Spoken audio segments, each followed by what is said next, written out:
Hello friends, welcome to our podcast show Bits and Bytes. আমি বাপ্পাদিত্য। সাভারকারের নিজস্ব রাজনীতি তো বরাবরই সহিংস, মানে ওর বক্তব্য হচ্ছে গিয়ে অস্ত্রশস্ত্র জোগাড় করো, সৈন্যদল বানাও।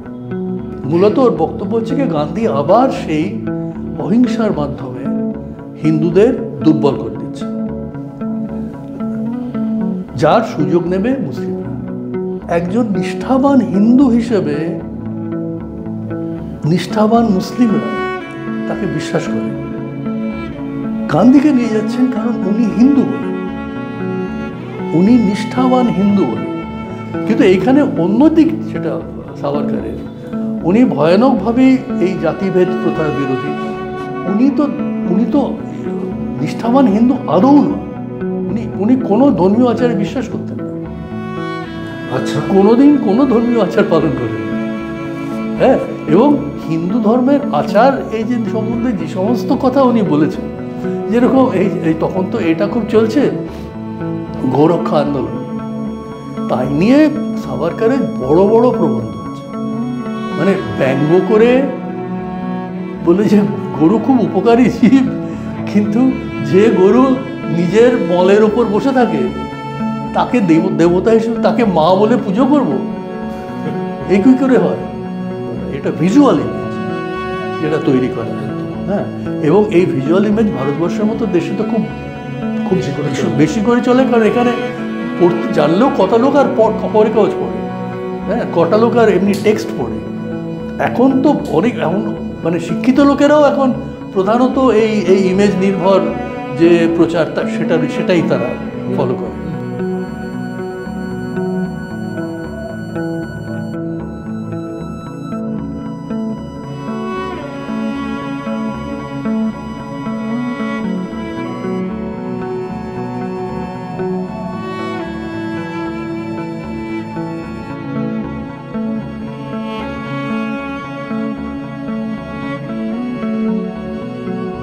লেখা কিছুদিন আগে পড়ছিলাম, আমার খুব ভালো লেগেছিল বলে বলছি আপনাকে। সেটা হচ্ছে মহাত্মা গান্ধী সম্পর্কে লেখা হচ্ছে, এবং তিনি একটা সনাতন হিন্দু জীবন রীতির মধ্যে নিজেকে রেখেছেন। কিন্তু যখন স্বাধীনতা আসবার আগের সময়টা, সেই সময়টাতে তাকে না কট্টর হিন্দুত্ববাদীরা পছন্দ করছে, না কট্টর মুসলিমরা পছন্দ করছে। সে লেখাটার মধ্যে বলা হয়েছে যে এইটাই হচ্ছে তিনি যে সেকুলার মতটাকে বিশ্বাস করতেন, এইটার সবথেকে বড় উদাহরণ এটা যে কোনো কট্টরবাদী তাকে পছন্দ করেন না, এবং নিজের ধর্মের জন্য প্রাণ দিয়েছে। এরকম উদাহরণ অনেক পাওয়া যায়, অন্যের ধর্মের জন্য প্রাণ দিয়েছে, এরকম খুব রেয়ার। তো এই যে জায়গাটা, যে সনাতন রীতিকে পালন করা এবং তার সঙ্গে মুসলিমদের একটা প্রোটেকশনের মধ্যে রাখার যে জায়গাটা, এই জায়গাটা কি কোথাও একটা মানে রাজনৈতিকভাবে এটা কি মানে হতাশার কারণ মহাত্মা গান্ধীর প্রতি তৈরি করেছিল, যে তারা ভেবেছিল যে একরকম হবে আর একরকম হয়ে গেল, এরকম কোনো? এখন এইখানে কিন্তু আরও কতগুলো জিনিস একটু ভাবতে হয়। মহাত্মা গান্ধীর নিজের যে বিশ্বাস, সেইটার ভিত্তিটা কিন্তু অনেক সময় তার ভিত্তিটা কোথায় এটা খুব সকলের কাছে স্পষ্ট নয়। মহাত্মা গান্ধী কিন্তু ওই যে নিজেকে তো উনি সনাতন ধর্মী বলেই উনি তো নিজেকে বলতেন, এবং সেই সনাতন ধর্মটা প্রধানত তার নিজের যেটা পারিবারিক যে আচার অনুষ্ঠান ইত্যাদি, মানে গুজরাটের বৈষ্ণব ধর্ম যেটা, উনি সেটার মধ্যেই প্রধানত সেইভাবে বড় হয়েছিলেন, এবং উনি সেটাকেই রাখতেন নিজের। যদিও উনি তো বিভিন্ন রকমের ধর্ম সম্বন্ধে ওনার কৌতূহল তো সাংঘাতিক রকমের ছিল, এবং বিভিন্ন ধর্মের মানুষের সঙ্গে উনি মিশেছেন, এবং তাদের ধর্ম ইত্যাদি সব নিয়ে এক্সপেরিমেন্ট করা বলতে গেলে নিজে সেরকমও অনেক কিছু করেছেন। উনি সাউথ আফ্রিকা থাকতে যেরকম ওর অনেক জুইশ বন্ধু ছিল, তো তাদের ধর্ম সম্বন্ধে ওর খুব কৌতূহল ছিল, খ্রিস্টান ধর্ম সম্বন্ধে ছিলই খুব ভীষণভাবেই। এবং ভারতবর্ষে ফেরার পরে এবং দক্ষিণ আফ্রিকাতেও আরও এই যেটা ওর প্রধান যারা ওকে নিয়ে যায় এবং ওই দক্ষিণ আফ্রিকায় করার জন্যে, কালুদি করার জন্যে, তারা কিন্তু গুজরাটি মুসলিম ব্যবসায়ীরা, তারাই প্রধানত ওকে বোম্বে থেকে নিয়ে যায় ওখানে। তো যাই হোক, তো ভারতবর্ষে আসার পর উনি যখন রাজনীতিতে এলেন তখন এবং বিশেষ করে ওর যেটা প্রথম বড় গণ আন্দোলন, অর্থাৎ নন কোঅপারেশন, অসহযোগ এবং খিলাফত, অসহযোগ এবং খিলাফত দুটো একত্রে, মানে উনি অসহযোগ শুরু করার আগেই খিলাফত আন্দোলন শুরু হয়ে গেছে। যে খিলাফত আন্দোলনে মূল কথা ছিল তখন, যেটা প্রথম বিশ্বযুদ্ধের শেষে, তখন তো তুর্কি সাম্রাজ্য তো ভেঙে গেছে এবং তুর্কির যিনি সুলতান তিনি ছিলেন পুরো ইসলামের খলিফা, সবচেয়ে উঁচু পদ। তো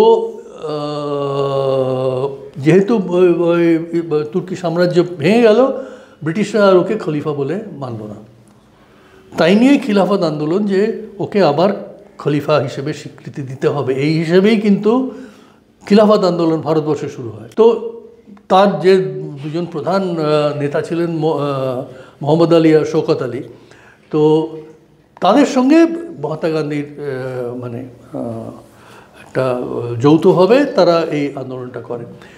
এখন এই যে তখন কিন্তু খুব এই যে খিলাফত আন্দোলনটা কিন্তু সেই অর্থে, যদিও কংগ্রেসের মধ্যেই পুরো জিনিসটা হচ্ছে, এটা কিন্তু সেকুলার যে অর্থে অ্যালায়েন্স তা নয়।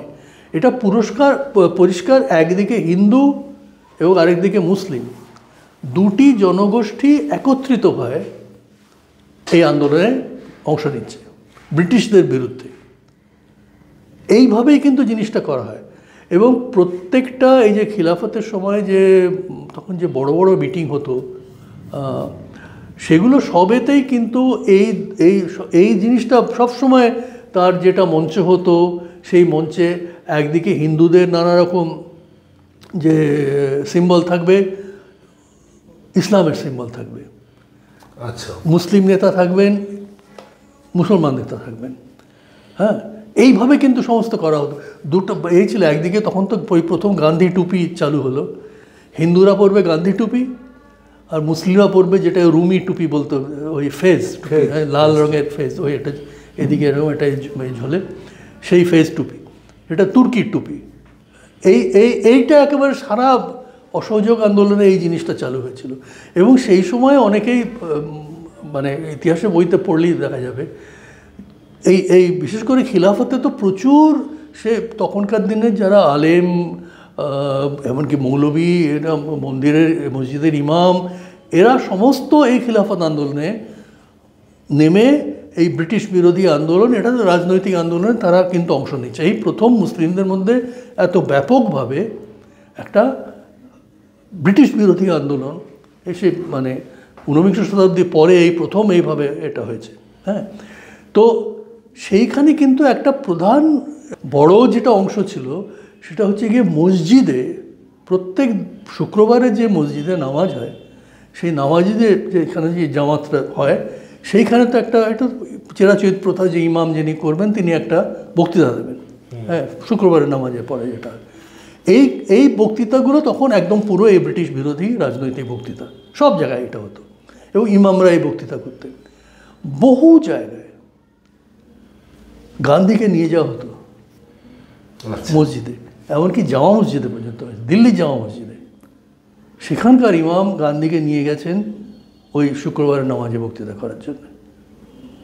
এখন এটা গান্ধীকে নিয়ে যাচ্ছেন কেন? গান্ধীকে নিয়ে যাচ্ছেন কারণ উনি হিন্দু বলে, উনি নিষ্ঠাবান হিন্দু বলে। কোনো ওই অর্থে সেকুলার নেতাকে কিন্তু এইভাবে জামা মসজিদে বা কোনো মসজিদের নামাজে নিয়ে যেত না। এটা কেন? মানে ওই তো বলছি, অর্থাৎ একজন নিষ্ঠাবান হিন্দু হিসেবে নিষ্ঠাবান মুসলিমরা তাকে বিশ্বাস করে, এই বিশ্বাসযোগ্যতার গান্ধী ছিল। হ্যাঁ, যে উনি যেহেতু নিষ্ঠাবান ধার্মিক, ফলে ওনার বিশ্বাসটা সত্য, ঠিক যেরকম নিষ্ঠাবান মুসলিমরা মনে করে আমাদের বিশ্বাসটা সত্য। কারণ আমরা তো এটা সত্যিকার ধর্মবিশ্বাস থেকে আমরা এটা বলি, হ্যাঁ, আমরা এইটা নিয়ে কোনো ছলনা করব না, কাউকে ফাঁকি দেবো না। গান্ধীকেও তারা ওই অর্থে তখনকার, বিশেষ করে এই 1920-21 থেকে যে অসহযোগ আন্দোলন, তার ঠিক আগের পর্বে বেশ কিছু 1916-তে 1918-তে উত্তর ভারতে বিশেষ করে বেশ কিছু হিন্দু মুসলমান দাঙ্গা হয়ে গেছে। কাজেই সেই অবস্থায় কোনো হিন্দু রাজনৈতিক নেতাকে যে এইভাবে মেনে নেওয়া হচ্ছে, এটার কারণ কিন্তু উনি সেই অর্থে সেকুলার কংগ্রেসি নেতা নন, সেই জন্য অনেক বেশি বিশ্বাসযোগ্যতা এসছে। আচ্ছা, এইটা কিন্তু গান্ধী পুরো তার রাজনৈতিক জীবনে উনি কিন্তু এই জায়গাটা কখনো ছাড়েননি। আমি নিষ্ঠাবান হিন্দু, হ্যাঁ, সুতরাং আমি যা বলি সেটা আমার ধর্মবিশ্বাস থেকে বলি, আমার অন্তর থেকে বলি, এখানে কোনো রাজনৈতিক ছলনা নেই, এইটা উনি বলার চেষ্টা করতেন। কিন্তু এখানে যেটা মুশকিল, এবং উনি বলতেন যে এটা সাধারণ মানুষ সবার মধ্যেই আছে, সবার মধ্যেই একটা ধর্মবিশ্বাস আছে, ভারতবর্ষের সব মানুষই সে তার নিজের মতো একটা ধর্মবিশ্বাস আছে, এবং এই প্রত্যেকটা ধর্মবিশ্বাসে প্রত্যেকটা মতকে সমানভাবে শ্রদ্ধা করতে হবে।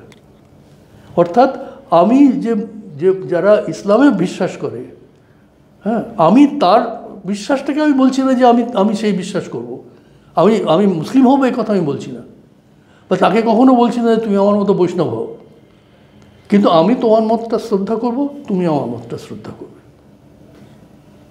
এই ভিত্তিতে ওনার মূল কথা হচ্ছে কি, মানে উনি বারে বারেই যেটা বলতেন যে এই তোমরা খালি ইতিহাস দেখাও কেন, ইতিহাসে শুধু ঝগড়ার কথাটা লেখা আছে, ইতিহাসে কি লেখা থাকে, এই রাজারা যা যুদ্ধ হলো, এদের যুদ্ধ হলো, কাটাকাটি হলো, এইটাই তো ইতিহাস। এটা তো মানুষ যা যা ভুল করছে সেগুলোর লেখাগুলো ওখানে আছে, হ্যাঁ। কিন্তু এই যে যুগ যুগ ধরে যে মানুষ একসঙ্গে বাস করছে, একই গ্রামে পাশাপাশি গ্রামের লোকে যে একসঙ্গে বাস করে, কোনো ঝগড়া বিবাদ হয় না, সে কথা ইতিহাসে কোথাও লেখা থাকবে না। ঝগড়া বিবাদ হয়নি, কোনো ঘটনাই নেই, ওটা কী লেখা হবে না। কিন্তু সেটাই তো আসল সত্য, আমরা তো সেটাই চাই, যে এমন একটা অবস্থা থাকবে যেখানে ঝগড়া বিবাদ করবে না, লোকে স্বতন্ত্র, আলাদা আলাদা বিশ্বাস, তাদের আলাদা আলাদা জীবনযাত্রা সবই হতে পারে, কিন্তু প্রত্যেকে আলাদা, এই যে আলাদা যে পরিচিতিটা, এটা তারা শ্রদ্ধা করবে। এটা থাকলেই তো শান্তি থাকে সমাজে, তাই না? এখন গান্ধী এই কথাটা বারে বারে বলতেন। অসুবিধাটা হয়ে গেল যে এই যে অবস্থাটা, এর মধ্যে যে রাষ্ট্র ঢুকবে, শুধু ঢুকবে না, মানুষই ডেকে নিয়ে আসবে রাষ্ট্রকে। এই যে আগের যে এগুলো বললাম, যে যদি কোথাও বিরোধ হয়, হ্যাঁ, মন্দির পরিচালনা নিয়ে বিরোধ হচ্ছে, গান্ধী কখনো বলতেন না তুমি কোর্টে যাও, এটা নিজেরা মিটমাট করে নাও, এটাই সামাজিক প্রথা, নিজেরা মিটমাট করে নাও, কোর্টে যাচ্ছ কেন? কিন্তু মানুষ তো সেটা করতো না, নিজেরা মিটমাট করতে পারছি না, আমি কোর্টে যাব, হ্যাঁ, ম্যাজিস্ট্রেটের কাছে যাব। হ্যাঁ, এইবারে যে ডেকে নিয়ে এলো, এইবারে কিন্তু এই গান্ধী যে সামাজিক অবস্থাটা আদর্শ বলে মনে করতেন, সেইটা তো আর থাকছে না। একবার যদি গ্রামের মন্দির পরিচালনায় যদি সরকারি অফিসারকে বসিয়ে দেওয়া হয়, এইবারে সরকারি অফিসার এর পক্ষে যাচ্ছে না ওর পক্ষে যাচ্ছে, হ্যাঁ, সে ঠিক মতো নিরপেক্ষভাবে করছে কিনা, তাই নিয়ে এবার তর্ক বিতর্ক মারামারি লেগে যাবে। হ্যাঁ, এবং একবার সেখান থেকে তারপরে যদি এমএলএ এমপি ইত্যাদিরা এসে যায়, অর্থাৎ সরকারি কিন্তু নির্বাচিত সরকারি অফিসার, তখন এই তো সমস্তটাই পরবর্তীকালে রাজনীতির মধ্যে ঢুকে যাচ্ছে। ফলে আমার এলাকার এমএলএ সে হিন্দু হবে না মুসলমান হবে, এই নিয়ে মারামারি হবে। এখন এইটা তো গান্ধী আটকাতে পারলেন না, এইটা তো আর আটকাতে পারলেন না। ফলে শেষ অবধি যে দাঁড়াও, ওই যে কথাটা অনেকেই বলেন, ওই 1947 সালে যেদিন ভারতবর্ষ স্বাধীন হলো, উনি তো এখানে কলকাতায় ওই হায়দারি মন্দির যেটা বেলেঘাটে, সেদিন তো উনি বলেছিলেন এটা আমার জীবনের সবচেয়ে saddest day of my life. Saddest day of my life. তো এটা বলছেন কেন? কারণ ওই সময় তো সত্যি উনি একেবারে নিঃসঙ্গ বলতে গেলে। ওই যে যেটা বললেন যে যে হিন্দুরাও ওর দিকে নেই, মুসলিমরাও ওর দিকে নেই, ওর যে কংগ্রেসের যারা ওর সবচেয়ে বসংবোধ যারা ছিল তারাও ওর দিকে নেই। তো ওর তো ওই অবস্থা। এখন এটা হলো তো ওই কারণে আমি যেটা বলছি যে উনি যেটাকে মানে ধর্মবিশ্বাস বলতে উনি যেটা বুঝতেন সেটা হচ্ছে গিয়ে রাষ্ট্রের বাইরে, রাষ্ট্রের সঙ্গে যোগাযোগ না রেখে, রাজনীতির সঙ্গে যোগাযোগ না রেখে একটা যে স্বতন্ত্র সমাজ ব্যবস্থা যেটা নিজেই নিজেকে নিয়ন্ত্রণ করতে পারে, এইরকম একটা সমাজ ব্যবস্থা উনি ভাবতেন। যেটা ওনার ধারণা ছিল যে চিরাচরিতভাবে গ্রাম সমাজ তো এইভাবেই চলে, কোথায় গ্রাম সমাজে আবার বাইরে থেকে অফিসার এসে ঠিক করে দেয়? ওটা তো নিজেরাই হয়, ঝগড়া বিবাদ হয় হতেই পারে, কিন্তু পরিবারের মধ্যেও ঝগড়া বিবাদ হয়, কিন্তু তার জন্য বাইরের লোক ডেকে না আনার দরকার কি? নিজেরাই মিটমাট করে নিতে পারা যায়। হ্যাঁ, এটাই উনি মূলত বিশ্বাস করতেন।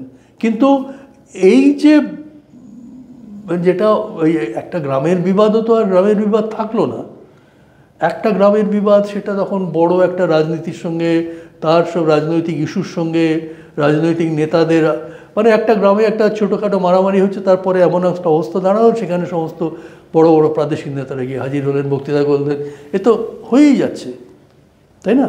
তো এই অবস্থাটা দাঁড়ালো গান্ধীর ক্ষেত্রে। আমি আপনাকে বলছি, মানে আপনার কথা থেকে আমার যেটা মনে হলো তা হচ্ছে আজকে এরকম একটা কোনো একজন হিস্ট্রির অধ্যাপক তার ইন্টারভিউয়ের ক্ষেত্রে ওপরের ক্যাপশন দেওয়া থাকে যে Gandhi bless or secret evil. তো এবং সেখানটাতে একটা অভিযোগ দেওয়া হয়, সেটা হচ্ছে যে নেহেরুভিয়ান হিস্টোরিয়ান এবং তার পরবর্তী ক্ষেত্রে লেফটিস্ট হিস্টোরিয়ানরা আমাদের ইতিহাসকে দুর্বল করেছে। কেন না অহিংস যে পথটা, সেই পথটাকে হাইলাইট করতে গিয়ে প্রচুর রেজিস্ট্যান্স এবং মানে যুদ্ধের ইতিহাস আমাদের সামনে আনা হয়নি, ফলে আমরা একটা মিনমিনে স্বাধীনতা, এবং সেই স্বাধীনতাতে একমাত্র গান্ধীরই ভূমিকা আছে, এটা কোথাও একটা এস্টাবলিশ করেছেন তারা। তো এই যে জায়গাটা, এইটা আপনি যখন বলছিলেন যে যুদ্ধের কথা বলো কেন, গান্ধী বলেন, তো এই যে অভিযোগটা, এই অভিযোগটার জায়গা থেকে আপনার অ্যাজ হিস্ট্রি প্র্যাকটিশনার আপনার কিছু না, এখন এখানে তো আমি তো এটা কখনোই বলবো না যে গান্ধীর মতটা যতই আদর্শ হোক, এটা তো রাজনৈতিকভাবে যে আধুনিক দুনিয়ায় এই মতটা যে খাটে না, তে তো বহুবার দেখা গেল, গান্ধী নিজের জীবন থেকেই তো দেখা গেল। হ্যাঁ, মানে আজকে তো আমার মানে এটা তো বললে হবে না যে কেন গ্রামের এই বিবাদ নিজেরা ঠিক করে নেয় না কেন। হ্যাঁ, কিন্তু গ্রামের মানুষ তো এখন আমরা জানি তারা তো রাস্তার জন্যে তারা দরবার করবে রাজ্যের কাছে, তারা তো নিজেরা রাস্তা মানিয়ে নেবে না। এবং এখন যে ধরনের মানে আবার ভুলে গেলে চলবে না, গান্ধী বহু সময় কিন্তু এই আদর্শ সমাজটা ভাবতেন একটা শিল্প বিপ্লবের আগের যুগ, যখন ইন্ডাস্ট্রি বলে কিছু যন্ত্র সভ্যতা হয়নি, এই রকম একটা যুগ। এবং উনি তো সেটা স্পষ্ট, ওর যে প্রথম যেটা বড় লেখা হিন্দস্বরাজ বলে বইটা, তাতে তো উনি স্পষ্ট করেই বলছেন যে এই যে পাশ্চাত্য সভ্যতার যে সমস্ত দিকগুলো, অর্থাৎ ফ্যাক্টরি, ইন্ডাস্ট্রি, রেলওয়ে, এগুলো ভারতবর্ষ থেকে তুলে দেওয়া উচিত। আমাদের স্বাধীনতা তখনই হবে যখন এই পাশ্চাত্যের যন্ত্র সভ্যতাকে আমরা সম্পূর্ণ ত্যাগ করতে পারব। সেই সভ্যতাতেই আমরা ভালো ছিলাম, তার কারণ আমাদের চাহিদা খুব কম ছিল। মানে তাহলে কি উনি ওই সনাতন ভারতের একটা চিন্তা ভাবনা? হ্যাঁ, সনাতন তো বটেই, উনি তো নিজেকে সেটা করছেন না, কিন্তু এই সনাতন ভারত যেটা উনি বলতেন যে কেন এই যে খাদি অমুক তমুক এটা এই দিকটা গেল কেন, এই যে তাঁত নিজের কে বলে তাঁত বোনো, হ্যাঁ, নিজের চরকায় সুতো কাটো, এটা উনি বলতেন কেন? যে এই যে বিলেত থেকে কি বলে ফ্যাক্টরি তৈরি যে কাপড় আসছে, কিনো না। হ্যাঁ, কিনো না, আমাদের দরকার নেই। আমরা ওই খদ্দরে কাপড়ই পরবো। সেটা হয়তো অত মানে পড়তে অত আরাম হবে না, কিন্তু তাতে কী এসে যায়, তাই না? এখন উনি তো বলতেন, কিন্তু এটা তো বলার কোনো অর্থ হয় না। তো এটা জানি যে কে এখন ভারতবর্ষে তুমি মানুষকে বিশ্বাস করাতে পারবে যে আজকে এই পেট্রোল ব্যবহার করো না, পেট্রোল ব্যবহার না করলে বিদ্যুৎ ব্যবহার করো না, কি বলা কোনো সম্ভব? এখন সকলেই চাইবে যে সকলেই করছে। এখন যদি কোনো গ্রামে সত্যি বিদ্যুৎ না থাকে, লোকে তো বলবে, কেন বলবে না যে আমার বিদ্যুৎ চাই, সব জায়গায় বিদ্যুৎ আছে, আমার নেই কেন, আমার রাস্তাটা ভালো হয় না কেন, হ্যাঁ এখানে ঠিকমতো গাড়ি চলে না, বাস চলে না কেন, তো লোকে তো বলবেই। তো এখন এইটা যদি বলে, তাহলে তো রাষ্ট্রকে বাদ দিয়ে হচ্ছে না। এবার রাষ্ট্রকে যদি আনতে হয়, তাহলে এইবারে যে সমস্যাগুলো আমি আগে বলছিলাম, এই রাষ্ট্র আসবে, এই রাষ্ট্র কিভাবে পরিচালিত হবে, তার জন্য ভোটাভুটি হবে। এই ভোটাভুটিতে কারা কোন দিকে কীভাবে তাদেরকে জমায়েত করা হবে, হ্যাঁ, তার মধ্যে সেই সমস্ত মানুষের যে আচার, ধর্ম, বিশ্বাস, হ্যাঁ, পারস্পরিক যে সম্পর্ক, সেই অনুযায়ী তারা এক একভাবে সংঘবদ্ধ হবে। সেখানে ধর্ম যে থাকবে না এমন তো নয়, ধর্ম থাকবে। আমাদের তো এমনভাবে বর্ণ বিভাগ যা আছে, হ্যাঁ, তাতে আমরা তো এটা তো খুব ভারতবর্ষে সর্বত্র তো দেখি যে এই তো এইখানে যেরকম ধরো জওহরলাল নেহরু বিশ্বাস করতেন যে এই যদি যথেষ্ট পরিমাণে ভারতবর্ষে ইন্ডাস্ট্রি ছড়ায় এবং আধুনিক যে অর্থনীতি এটা যদি ছড়ায়, তাহলে এই কাস্ট ব্যাপারটা উঠে যাবে। আচ্ছা, হ্যাঁ, এই কাস্ট ব্যাপারটা থাকবে না, কারণ কাস্ট অনুযায়ী ওইভাবে তো আর মানুষ তার জীবিকা নির্ধারণ করবে না। হ্যাঁ, যে চিরাচরিতভাবে আমার পরিবারের যা জীবিকা ছিল সেটাই হবে, এটা তো আর হবে না। কিন্তু আমরা দেখছি সেটা হয় না ঠিকই। এখনও যে মানে তাঁতির ছেলে তাঁতি হয়, তা তো আর হয় না, কিন্তু তা সত্ত্বেও তো কাস্ট যায়নি। এখন নতুনভাবে আবার সেই কাস্টের ভিত্তিতেই বিভিন্ন রকমের রাজনৈতিক দল হয়েছে, রাজনৈতিক গোষ্ঠী তৈরি হয়েছে, সেইভাবেই নির্বাচন হয়। এবং একবার নির্বাচন হলে এবার যে রাষ্ট্রের যে সরকারের যে পলিসি হবে, তাতে এই সমস্ত গোষ্ঠীদের এক একটা করে তার তো প্রভাব থাকবে, যে আমরা তোমাকে ভোট দিয়ে জেতালাম, এবার তুমি আমাকে দাও। ফলে এই যে চাকরিতে সংরক্ষণ থেকে শুরু করে এই যে সমস্ত মূল কতগুলো যে রাজনৈতিক ইস্যু আমাদের, সেখানে তো এই প্রশ্নগুলো উঠছেই। হ্যাঁ, যেখানে এখন সম্প্রতিকালে এই মসজিদ, এই মন্দির ভেঙে মসজিদ হয়েছিল, এবার আমরা মসজিদটা ভেঙে মন্দির করব, এই দাবিও চলে আসছে, তাই না? তো সুতরাং এই মানে যে কথাটা হচ্ছিল এর আগে, যে এই দুটোকে তো গান্ধী বা এর থেকে আলাদা করা যাচ্ছে না। নেহরুর ক্ষেত্রেও তাই দাঁড়াচ্ছে যে এটাকে তো আলাদা করা যাচ্ছে না। এবার আমি একটু ডিরেক্টলি ওই পার্টটাতে আসি। এই সনাতন হিন্দু ভদ্রলোক এর সঙ্গে আরএসএসের সম্পর্ক খারাপ হওয়া এবং এতটা মতদ্বৈধতা তৈরি হওয়ার জায়গাটা কোথা থেকে? না, আরএসএস কিন্তু অনেকগুলো বিষয়, একটা তো এই যে হিন্দুত্বের মধ্যে কিন্তু দুটো ধারা ছিল গোড়া থেকে। একটা হচ্ছে কি সাভারকার ইত্যাদি থেকে হিন্দু মহাসভা। সাভারকারের মতটা কিন্তু অনেক ক্ষেত্রেই পরবর্তীকালে এটা অনেক সময় ভুল বোঝা হয়েছে বা ইচ্ছে করে ভুল বোঝা হয়েছে। সাভারকার কিন্তু একদিকে উনি হচ্ছেন গিয়ে ওই আগে যেটা বলছিলে যে উনি মানে ওর প্রথম জীবনে উনি তো বিপ্লবী ছিলেন। হ্যাঁ, বিপ্লবী ছিলেন। উনি জেলে, আন্দামানের জেলে ছিলেন। আন্দামানে জেলে থাকতেই ওর এই পরিবর্তনটা ঘটে। সেটা হচ্ছে তখন এই গান্ধীর উত্থান এবং গান্ধীর গণ আন্দোলন প্রথম, যেটা এই নন কোঅপারেশন এবং খিলাফত, এইখানেই প্রথম ওর রাজনৈতিক মতটা একদম পুরোপুরি অন্যদিকে চলে যায়। সেটা হচ্ছে কি উনি গান্ধী আন্দোলনের মধ্যে দেখলেন যে উনি যেটাকে মনে করতেন এই হিন্দুদের দুর্বল দিকটাকে গান্ধী প্রাধান্য দিচ্ছেন, সামনে নিয়ে আসছেন।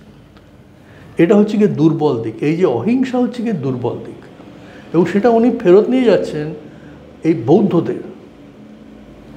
একেবারে উনি তা ওই হিন্দুত্বতেই আছে এই এই অংশগুলো। পরবর্তীকালে অন্যান্য লেখাতে উনি অনেক লিখেছেন যে ওর কাছে মূল যে ভারতবর্ষের ইতিহাসের যেটা ধারাতে এই যে মৌর্য সাম্রাজ্য যেটা বৌদ্ধ, এখানেই মানে বলতে গেলে ওর মতে সব নষ্টের গোড়া ওইখানে। তার কারণ এই বৌদ্ধরা যে প্রথম বলল যে অহিংসা, এবং সারা পৃথিবীতে তারা একটা ভ্রাতৃত্ব প্রতিষ্ঠা করবে। হ্যাঁ, এই ধর্ম, এই যে বিভিন্ন জায়গায় সব মিশনারি পাঠিয়ে যে বিভিন্ন অন্যদের বৌদ্ধ করা ইত্যাদি ইত্যাদি, এইটার ফলে ভারতবর্ষ দুর্বল হয়ে গেল। এবং প্রথম এই যে শক হুন ইত্যাদিদের যে আক্রমণ, যাতে শেষ অবধি মৌর্য সাম্রাজ্য ভেঙে গেল, এইটে ওর মূল বক্তব্য হচ্ছে গিয়ে এই যে ভারতবর্ষে হিন্দুরা, উনি তো হিন্দুরা যে দুর্বল হয়ে গেল, এই থেকেই বিদেশি আক্রমণের শুরু।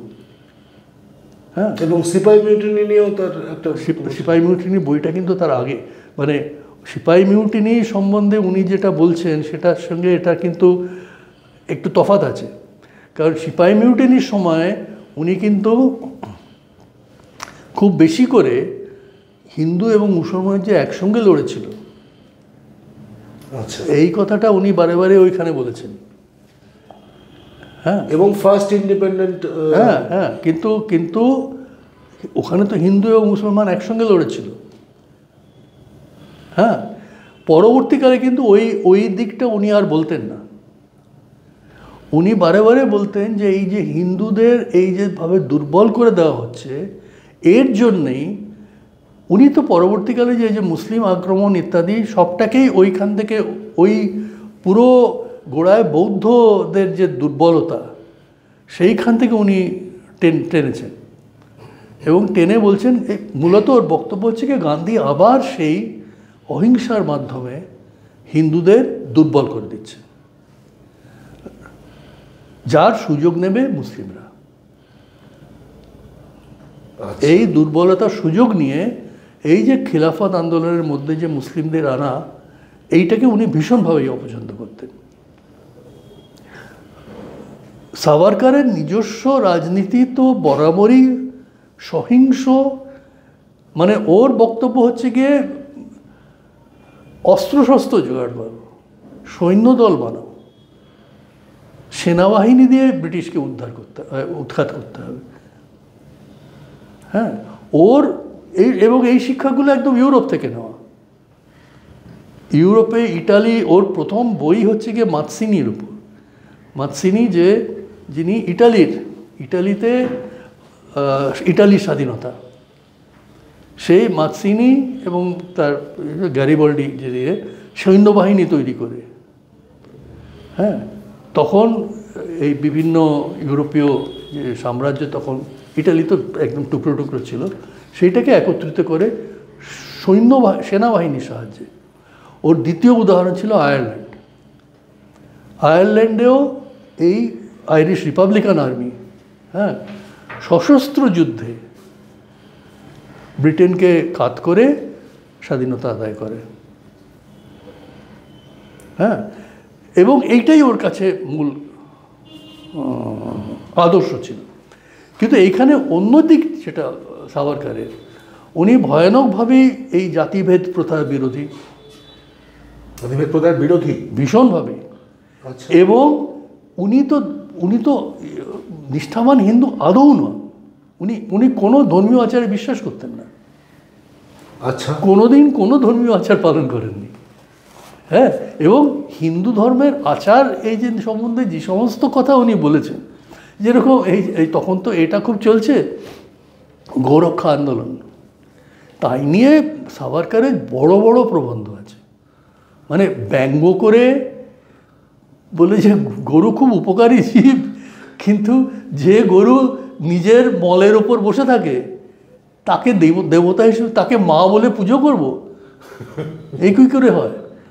এই হিন্দুরা তো এই কথা বলেছেন, এই হিন্দুরা এই গরুকে তারা পুজো করে, অথচ ডক্টর আম্বেদকরের মতো এত বড় পণ্ডিতকে তারা ঘৃণা করে।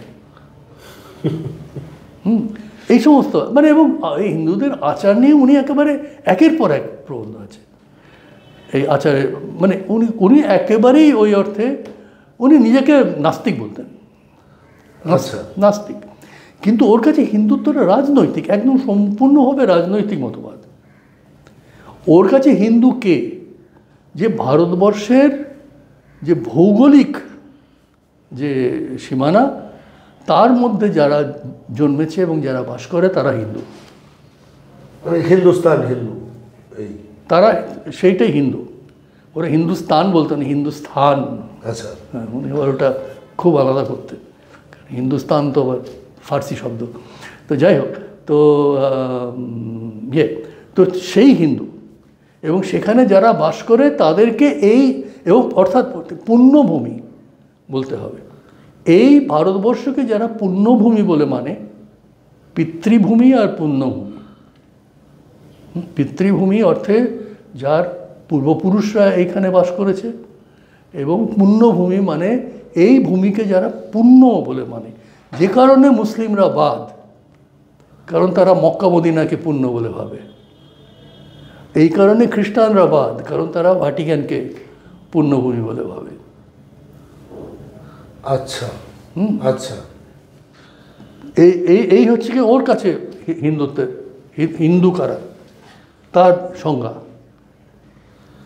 এটা হচ্ছে কি একদম রাজনৈতিক আনুগত্যের সংজ্ঞা। তাহলে সেই রাজনৈতিক আনুগত্যেরই এখন এক্সটেনশন। এইটা হচ্ছে কি, এইটা একটা দিক, এইটা একটা দিক। আরএসএসটা একটু অন্যরকম। আরএসএস মূলত অনেক দিন পর্যন্ত এটা মারাঠি ব্রাহ্মণ যারা, এই গোডসে যেরকম মারাঠি, সাভারকারও মারাঠি ব্রাহ্মণ, কিন্তু এই মারাঠি ব্রাহ্মণদের একটা, এটা বিশেষ করে নাগপুর কেন্দ্রিক, এই হেগডেওয়ার, গোলওয়ালকার, এরা পরবর্তীকালে, এমনকি এখন মোহন ভাগবত ইনিও মারাঠি ব্রাহ্মণ, বিদর্ভের। তো এদের যে নাগপুর কেন্দ্রিক যে প্রতিষ্ঠানটা, এদের মূল হচ্ছে গিয়ে, আবার এরা কিন্তু সরাসরি রাজনীতিতে থাকতো না। এদের একটা মূল ইয়ে ছিল ব্রিটিশ আমলে, এবং পরবর্তীকালেও তাই, এরা এই যে স্বয়ংসেবক, হ্যাঁ, আর্মি, এটা একটা আর্মির মতো একটা তৈরি করবে। এটা ফর্মাল আর্মি তো নয়, কিন্তু নিয়মিত এদের ড্রিল হবে, এদের লাঠি খেলা হবে, বিভিন্ন রকমের হবে। এরা গোড়ার দিকে একটা, এদের মধ্যে আর্য সমাজই একটা ধারণা ছিল, অর্থাৎ এই জন্য অটল বিহারী বাজপেয়ী যেরকম, আর লালকৃষ্ণ আদবানিও অনেকটা তাই। অটল বিহারী বাজপেয়ী তো একেবারে পুরোপুরি পাঞ্জাবের আর্য সমাজই। আর্য সমাজই মানে এরা কিন্তু আবার এক অর্থে ধর্ম সংস্কার মানে সংস্কার করা হিন্দু ধর্ম, অর্থাৎ আধুনিক হবে হিন্দু ধর্ম। এই আর্য সমাজে এরকম ওরা পুরোহিতের ইয়ে মানে না, মানে কোনো আচার হবে শুধুমাত্র একটা যজ্ঞ করবে, সেখানে পুরোহিত থাকে না, শুধু মন্ত্রোচ্চারণ করলেই হয়, হ্যাঁ, কোনো পুরোহিত নেই। এবং প্রধানত ওরা খুব একটা জাতপাতটা অনেক কম মানত, আচ্ছা, অনেক কম মানত, মানে এরা আধুনিক মনস্ক। সেইটা আরএসএসের মধ্যে অনেক দিন থেকেই চলে গেছে, অনেক বেশি সনাতনী হয়েছে এখন। এর মধ্যে জাতপাত ইত্যাদি মেনে চলার একটা ব্যাপার এসে গেছে। কিন্তু আরএসএসের আবার অন্য একটা দিক আছে, এই রাজনীতিতে না থাকার যে দিকটা, সেটা হচ্ছে কি আরএসএস ভলান্টিয়াররা বহু জায়গাতে আরও বিশেষ করে চেষ্টা করেছে এই যারা ওই অর্থে উচ্চ জাতির নয় তাদেরকে, এবং যারা এই তথাকথিত জনজাতি, হ্যাঁ, ট্রাইবাল, এদেরকে হিন্দু ধর্মের মধ্যে নিয়ে আসা, এইটা খুব বেশি করে আরএসএসের লোকেরা করেছে। এবং এটা সেই এককালে গান্ধীবাদীরা যেরকম করতেন, যে গ্রামে চলে গিয়ে সারা জীবনটা সেই গ্রামে কাটিয়ে দিলেন, সেই গ্রামে তারা নিজের ভলান্টারি, কমিউনিস্টরা অনেকে এরকম ছিলেন এককালে, যে এক একটা জায়গায় তারা চলে যেতেন, তারপর সারা জীবনটা সেইখানে থেকে তারা মানে শুধুই যে রাজনীতির বড় বড় ঘটনায় থাকবে তাই না, সারা বছরটাই তারা ওইখানে নানা রকম এই সামাজিক কাজকর্ম ইত্যাদি করতেন। এই আরএসএসের এই ভলান্টিয়ার প্রচুর হয়েছে এবং আছে, এবং তারা এই বিশেষ করে এই সমস্ত জায়গায় তারা কনসেন্ট্রেট করেছে, এই ছত্তিশগড়, ঝাড়খণ্ড, এই যে অঞ্চলটাতে, এবং উত্তর পূর্বে অরুণাচল প্রদেশ, কিছুটা অন্যান্য উত্তর পূর্বের অঞ্চলেও এই ট্রাইবাল সমাজে তারা হিন্দু আচার ব্যবহার, হিন্দু দেবদেবীর পুজো এইগুলোকে তারা এনেছে। মূলত এরা স্কুল এবং স্বাস্থ্যকেন্দ্র এইখানে ওরা কাজ করে, মানে এটা সামাজিক কাজ। তাহলে এটা কি বলছেন যে সেই হিন্দুত্ব নামক রাজনৈতিক ফলটায় আনবার জন্য? হ্যাঁ, কিন্তু এইটা সরাসরি রাজনীতির এতে নয়, মানে এদের পুরো স্ট্র্যাটেজিটা হচ্ছে গিয়ে এরা সামাজিক ভলান্টিয়ার, সামাজিক কাজ করবে। হ্যাঁ, এরা সরাসরি ইলেকশনে দাঁড়ায় না, হ্যাঁ, এরা ওইখানে থাকে না। তাতে একটা বড় হচ্ছে এর দুটো দিক, এই যারা করছে তারা কিন্তু অনেকেই সারা জীবন শুধু এই কাজটাই করে, এরা সংগঠনের থেকে তাদের ভরণ পোষণ ইত্যাদি হয়, কিন্তু এরা বড় রাজনৈতিক নেতা নয়। কিন্তু এটার একটা ভিত্তি, যেটা সামাজিক ভিত্তি, যেটা হিন্দুত্বের, এটা অনেক দীর্ঘমেয়াদী একটা প্রকল্প, যে কারণে এই সমস্ত অঞ্চলে ইদানিং যেখানে দেখতে পাওয়া যাচ্ছে ছত্তিশগড় বা ঝাড়খণ্ড বা এইসব জায়গায়, এই ধরি এই যে এখন জানি রাষ্ট্রপতি হয়েছেন দ্রৌপদী মুর্মু, তো উড়িষ্যার তো সাঁওতাল, ইনি কিন্তু একেবারে একটা এইরকম আরএসএসের স্কুলে উনি পড়েছেন এবং সেইখান থেকে উনি কলেজে পড়ে গ্র্যাজুয়েট হয়েছেন। বোধহয় উনি ওকালতি করতেন দেখো সম্ভবত। তো এই আরএসএসের এই দিকের একটা ভূমিকা আছে। এটা ওই হিন্দু মহাসভা জাতীয় রাজনৈতিক দলের এটা ছিল না। হ্যাঁ, এবং এইটা কিন্তু পরে যখন জনসংঘ এবং পরে বিজেপি হয় তখন এই আরএসএসটা এর পাশাপাশি থেকেছে বরাবর। এই প্রথম নরেন্দ্র মোদী এবং পরে অমিত শাহর যে উত্থান, এটা প্রধানত আরএসএস থেকে। নরেন্দ্র মোদী সারা জীবন আরএসএস ভলান্টিয়ার ছিলেন, সেইখান থেকেই উনি এখানে উঠে এসেছেন। তো আরএসএসের এই ভূমিকাটা অনেক বেশি, অর্থাৎ এরা হচ্ছে গিয়ে তুমি বলতে পারো এই হিন্দুত্ব রাজনীতির এটা হচ্ছে সাংগঠনিক দিক। হ্যাঁ, যে সাংগঠনিক দিকটা সরাসরিভাবে তারা রাজনীতিতে সরাসরি আসে না, তার পাশে থাকে, কিন্তু পাশে থাকার ফলে এর যেটা অনেক বেশি দীর্ঘমেয়াদী প্রকল্পগুলো, সেইটা তারা অনেক বেশি করে এর মাধ্যমে করতে পেরেছে, যেটা অনেক এখন তার ফল দেখতে পাওয়া যাচ্ছে। হ্যাঁ, মানে আমি বলছি এই যে ধরুন আমরা সাভারকারের যে কথাগুলো শুনলাম, সেই জায়গা থেকে তার যে বিশ্বাসের জায়গা, কেন মুসলিম খ্রিশ্চান তারা পুণ্যভূমিতে ঠিক বাঞ্ছিত নয়, এইটারই একটা খুব স্ট্রাকচার্ড এক্সটেনশনে প্রশাসন চালাতে গিয়ে কি আমরা এই ধরনের একটা রূপ দেখতে পাচ্ছি যে একটা একনায়কতন্ত্রী দিকে যাচ্ছে? হ্যাঁ, নিশ্চয়ই এখন যাচ্ছে না, গেছে, মানে এখন তো খুব স্পষ্ট। এবং সেটা অনেকগুলো দিক আছে। এটা যে আরএসএস খুব পছন্দ করবে তা আমি জানি না, তার কারণ এখানে যে এখন নরেন্দ্র মোদীর যা ভূমিকা সেটা বিজেপির তুলনায় বড়, আরএসএসের তুলনায়ও বড়, এটা সম্পূর্ণ তার ব্যক্তিগত, মানে যে কারণে এখন তো স্পষ্ট দেখা যাচ্ছে যে ধরো নির্বাচন যখন হয়, সেটা প্রাদেশিক নির্বাচন হলেও সেটা নরেন্দ্র মোদীর নামে নির্বাচনটা করতে হয়, তাই না? সেখানে বিজেপি তো নরেন্দ্র মোদীকে বাদ দিয়ে নির্বাচন করে না, করতে পারবে না। হ্যাঁ, তো এই ফলে এখন যে জায়গাটা দাঁড়িয়ে গেছে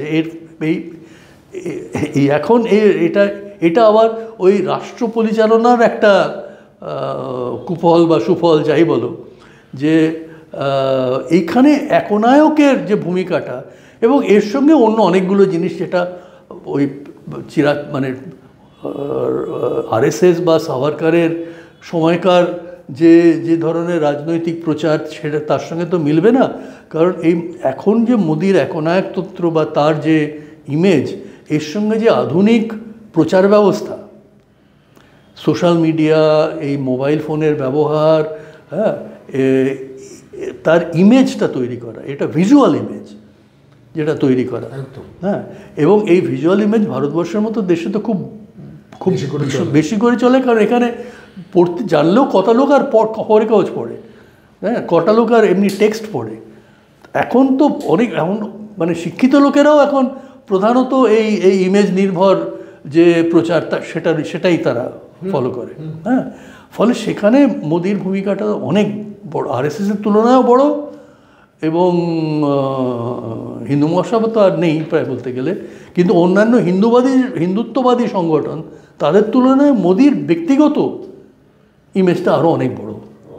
কিন্তু এবারে মানে ঘটনা হচ্ছে যে সেই ধাপে তো এগিয়ে চলেছে, দেশও এগিয়ে চলেছে সেরকমভাবেই, প্রজেকশনও সেই অনুযায়ী থাকছে, চর্চাও কমছে। তো ফলে আমি এই জায়গাতে কনক্লুড করবার চেষ্টা করব যে যখন রাজনীতিতে পুরো বিষয়টা একজনের কে নির্ভর হয়ে যাচ্ছে, এবং তখনও আমরা যখন দেখতে পাচ্ছি যে তার হাতে বোধহয় স্বাধীনতা উত্তর ভারতবর্ষের সব থেকে কম চ্যালেঞ্জ করবার মতন বিরোধী পক্ষ থাকছে, সেই জায়গাতে ইলেকশনের আগেই মানে অলমোস্ট ঘোষণা হয়ে যাচ্ছে যে না থাকছি, এইটা ভারতবর্ষের যে ডেমোগ্রাফি, যে মানুষগুলো এখনো আছেন এখানে, তাদের জন্য কি মনে হয় ঠিক অস্বস্তির বেশ খানিকটাই? অস্বস্তি বলে আর কি বলা, এখানে যেটা অসুবিধাটা আমি সেটাই আবার বলছি, যে যেহেতু ওইটা নিয়ে গেছে, যেটা একজনই আছে, একজনের বিরুদ্ধে এবার তোমাদের কে, আসলে এই ফাঁদটা তো পাতা হয়েছে, এবং এই ফাঁদে বিরোধীরা পড়েছেন এবং সেখান থেকে বেরোবার কোনো চেষ্টা করছেন না। মোদি নেই তো অর কন, এই তো এবারে অর কন বলতে তুমি যাকেই খাড়া করো সে তো আর সমকক্ষ হবে না, তাহলে মোদি জিতবে। মানে বিরোধী পক্ষ বলতে তুমি সবচেয়ে বড় দল কংগ্রেস, সে তো এখনও চেষ্টা করে যাচ্ছে রাহুল গান্ধীকে সমকক্ষ বলে প্রতিপন্ন করা, সেটা তো সম্ভব নয়, কিছুতেই মানুষের কাছে সেটা সম্ভব হবে না। অন্যান্য বিরোধী দল প্রত্যেকেরই নিজের নিজের নেতা আছে, এবং তারা কেউ না কেউ কোথাও এই জিনিসটা তো মানে সম্মিলিতভাবে প্রতিষ্ঠা করার চেষ্টা হলো না, হ্যাঁ, যে কোয়ালিশন সরকার, জোট সরকার খারাপ কিছু নয়, জোট সরকার ভালো হতে পারে, জোট সরকার ভালো হয়েছে। ভারতবর্ষের স্বাধীনতার পর একটা দীর্ঘ সময় ভারতবর্ষ গেছে যেখানে জোট সরকারই ছিল, 1989 সাল থেকে 2014 সাল পর্যন্ত, হ্যাঁ, প্রায় 25 বছর জোট সরকার ছিল। তো এই পুরো সময়টা কি ভারতবর্ষে কোনো কিছু ঘটেনি? পুরোটাই কি একেবারে জ্বলে গেছে? মানে এখন সেটাই প্রতিপন্ন করার চেষ্টা হচ্ছে, কিন্তু এইটা তো স্পষ্ট করে বিরোধীরা দাঁড় করাতে পারলো না, বারে বারে ওই ফাঁদে পড়ে যাচ্ছে যে মোদির বিরুদ্ধে কে, এবং সেটা যতক্ষণ ওইটা থাকবে ততক্ষণ মোদি জিতবে, এবং বিজেপি তো সেটাই জানে, তাই না? এখন এই সমস্যাটায় তো মানে বিরোধীদের কোথাও একটা বিকল্প, যেটা বিকল্পটাকে এইভাবে দাঁড় করাতে হয় যে বিকল্পটা এটাই হতে পারে যে জোট হবে, বিভিন্ন রাজ্যে তো রাজ্য সরকার আছে, তারা তো মানুষের ভোটে জেতে, হ্যাঁ, তারা একত্রিত হয়ে কেন্দ্রে সরকার করতে পারে, এবং সেই সরকার জোট সরকার হলে ভারতবর্ষে মানুষের মঙ্গলই হয়, ক্ষতি হয় না। এরকম কোনো যাকে ন্যারেটিভ বলে, সেই ন্যারেটিভ তো কেউ এখনও বিশ্বাসযোগ্যভাবে দাঁড় করাতে পারছেন না। এইখানেই আমি বলবো সবচেয়ে বড় সমস্যাটা হয়েছে। আমরা আজ এই পর্যন্তই রাখছি আলোচনাটা। এই আলোচনা অনেক দীর্ঘায়িত করা যায়, কিন্তু স্যারের কাছ থেকে আমরা আজকে এই পর্যন্ত রাখলাম। একটা জিনিস পরিষ্কার, সেটা হচ্ছে যে একনায়ক কোনো জায়গা বা কোনো একজনের কাছে কমপ্লিট পাওয়ার চলে যাওয়ার তুলনায় বিরোধিতার গুরুত্ব বেশি। আবার বিরোধীদেরও একটু নিজেদেরকে এরমভাবে তুলে আনার প্রয়োজন যাতে করে এই গোটা অনেক রকম মানুষ এই দেশটাতে থাকেন, তো তাদের চাহিদাগুলো যাতে করে সব জায়গায় বলা যায়, কোনো একজনের পছন্দ বা কোনো একটা দিকের পছন্দ সেটা না হয়, এইভাবেই কাঠামোটা ভাবাও হয়েছিল এবং সেটার জন্য আমার মনে হয় চর্চার প্রয়োজন আছে এবং আশা করব আপনাদের সবার স্যারের সঙ্গে এই চর্চা খুব ভালো লাগবে। আমাদের সঙ্গে থাকবেন, সাবস্ক্রাইব করবেন, লাইক করবেন। নমস্কার। নমস্কার।